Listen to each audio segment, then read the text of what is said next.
Number 1. Schindler. In the early hours of January 4, 2017, Las Vegas police found the body of Daniel Aldape, a 46-year-old homeless man, lying in an empty lot at an intersection near the city's downtown, dead of head trauma. They suspected he had been killed in his sleep, bludgeoned over the head with a hammer as he lay wrapped in blankets. 1 month later, another homeless man, 60-year-old David Dunn, turned up dead at the same intersection.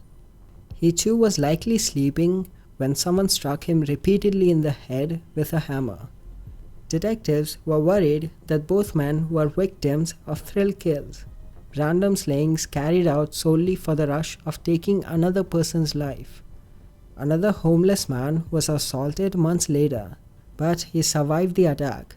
However, he was not able to get a glimpse of his attacker. It is at this point police realized that they might have a serial killer at their hands. With no leads and no suspects, police decided they would try to bait the killer. Just a few feet from where Aldape's body was discovered, they set up a decoy, a mannequin draped in blankets and positioned to look like a person sleeping on the sidewalk. They watched on surveillance footage as Schindler, a Michigan native, approached the mannequin with a plastic bag. He watched the dummy for several seconds, then calmly removed his weapon from the bag and launched at the dummy. After striking it twice in quick succession, he walked away slowly. Police swooped on him seconds later and took him into custody. He was charged with 1 count of carrying a concealed weapon and attempted murder. Although Schindler has not been charged in the deaths of 2 homeless men, police said his attacks on the mannequin made it clear he had the intent to kill. During questioning by the police, Schindler admitted that he kicked the decoy and struck it with his hammer, but told investigators he knew it was a mannequin before he attacked it. Schindler is expected to receive sentence of 8 to 20 years behind bars. Number 2. Todd Kohlhepp.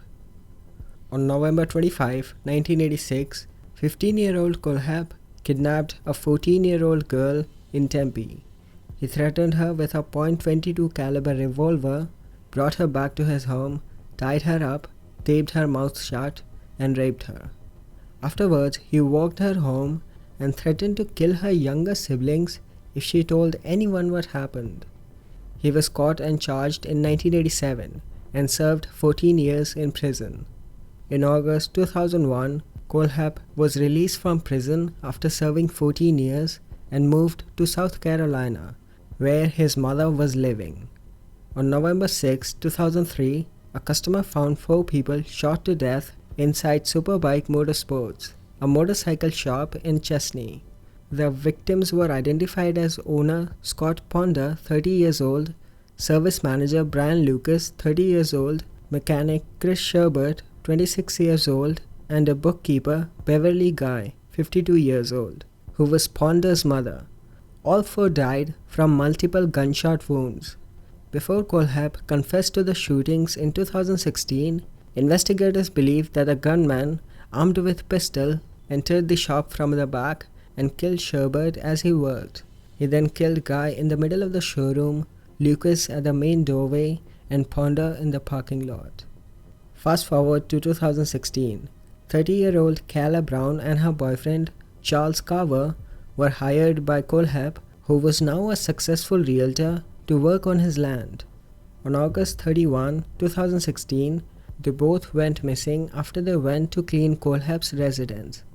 Interest in disappearance of Brown and Carver increased as a result of messages posted to Carver's Facebook account following their disappearance, the unusual nature of which prompted speculation that another party had taken control of his Facebook account. On November 3rd, Brown was found by authorities chained to the wall inside a metal storage container on the property of Kohlhepp, where she had been living for past 2 months. Investigators had tracked her down after tracing the couple's last known cell phone signals, after which they heard banging noises coming from inside the container. The following footage was taken by rescue team searching for Kala and Carver.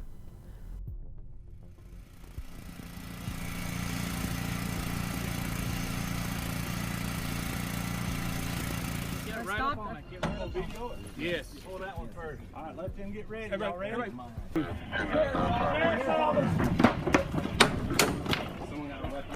I got it. Watch out, boss. Hey, Joey. Sheriff's officer. What? Grab that. Back up there. Just one. Are you okay? Grab what? Go. Do you have any weapons? Coming through, okay? What's your name, man? Lauren. Okay. All right. Just a girl. How are you, honey?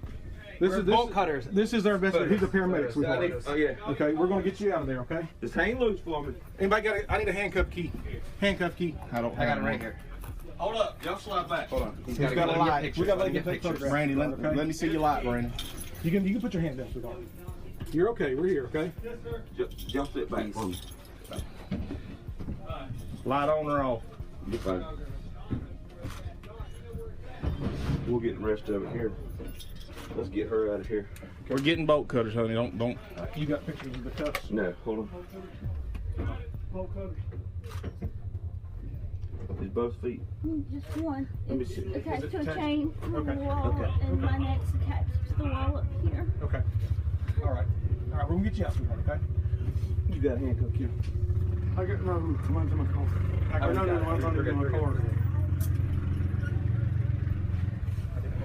Gloves on when I did that. No big deal. Bolt cutter. No big deal. Just hit the chain right there, loose. Hold it up. Yeah. Just right there at her hand, Brandon. We'll get it off. We'll get it off here. Cut it right here.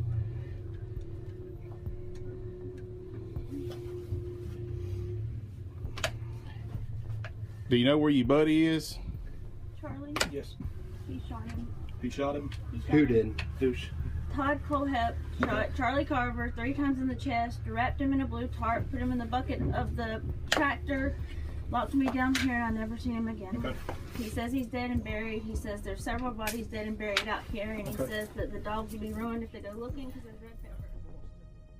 A search of Kohlhepp's property recovered Carver's vehicle, which was found in a ravine covered in bush. Carver was later found dead of multiple gunshots on Kohlhepp's property.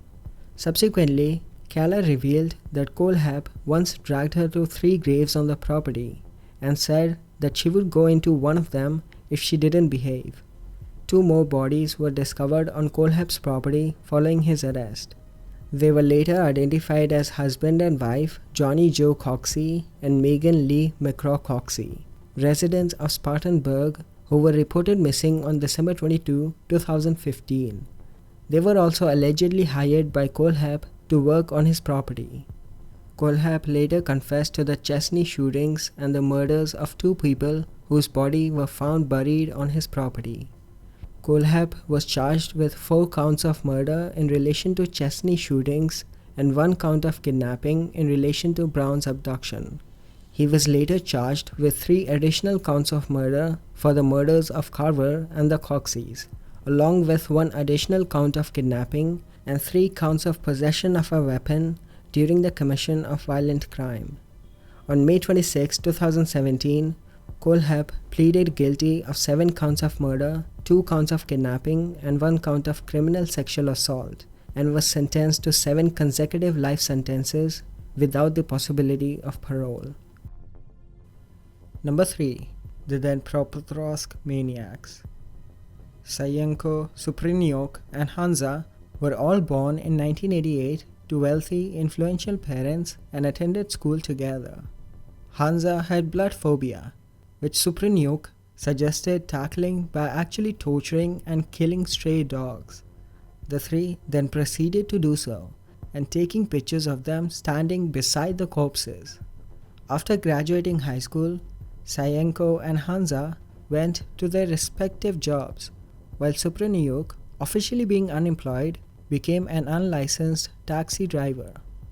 The 3 friends then took up robbing Suprinyok's passengers, some of whom were reported to later wind up as their victims. Eventually, Sayenko and Suprinyok apparently lost interest in robbing and decided to take it to the next step, murdering random people for the sheer thrill of it. On July 25, 2007, Sayenko and Supraniuk murdered two people named Ekaterina Elchenko and Roman Petrovich, initiating their killing spree by randomly picking pedestrians and then bludgeoning them with a blunt object, such as hammers and steel construction bars, and recording some of the murders as well. Several victims were also robbed of their possessions. Multiple bodies would be found in one day. Additionally, some victims weren't killed in Dnepropetrovsk, but towns located in the surrounding areas. The spree came to public attention after a survivor, 14-year-old Vadim Laikov, immediately ran to the police after his friend was murdered by them, and also when a victim, Natalia Mamarachuk, was beaten to death in front of many witnesses. The investigation was kept secret at first, but eventually, sketches were distributed and the victim's stolen possessions were listed in the local pawn shops. The three were arrested a week after the spree ended, when Supraniuk tried selling a mobile phone belonging to one of his victims. The phone had to be turned on to ensure it worked, allowing law enforcement agents to find it and trace its location, leading to the arrest of Sayenko and Supraniuk.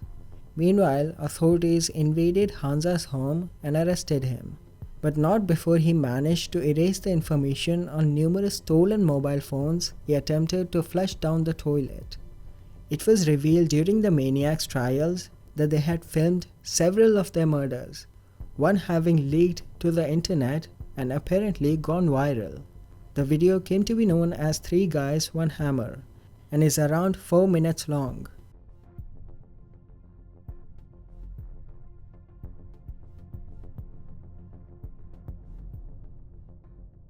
The video shows the two young men murdering a 48-year-old man named Sergei Yatsenko.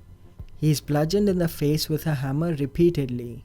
His eyes are removed, and he is stabbed in the abdomen and then the brain with a screwdriver.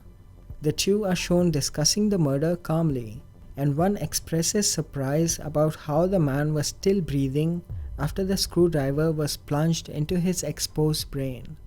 Sayenko, Supraniuk, and Hansa were all charged with numerous instances of premeditated murder, animal cruelty, robbery, and armed robbery. All three immediately made confessions, though Supraniuk would go on to withdraw his. Eventually, all three men were found guilty to all of their respective charges. Sayenko and Supraniuk were both sentenced to life imprisonment, while Hansa was sentenced to 9 years in prison, the brief sentence being because Hansa never participated in the murders.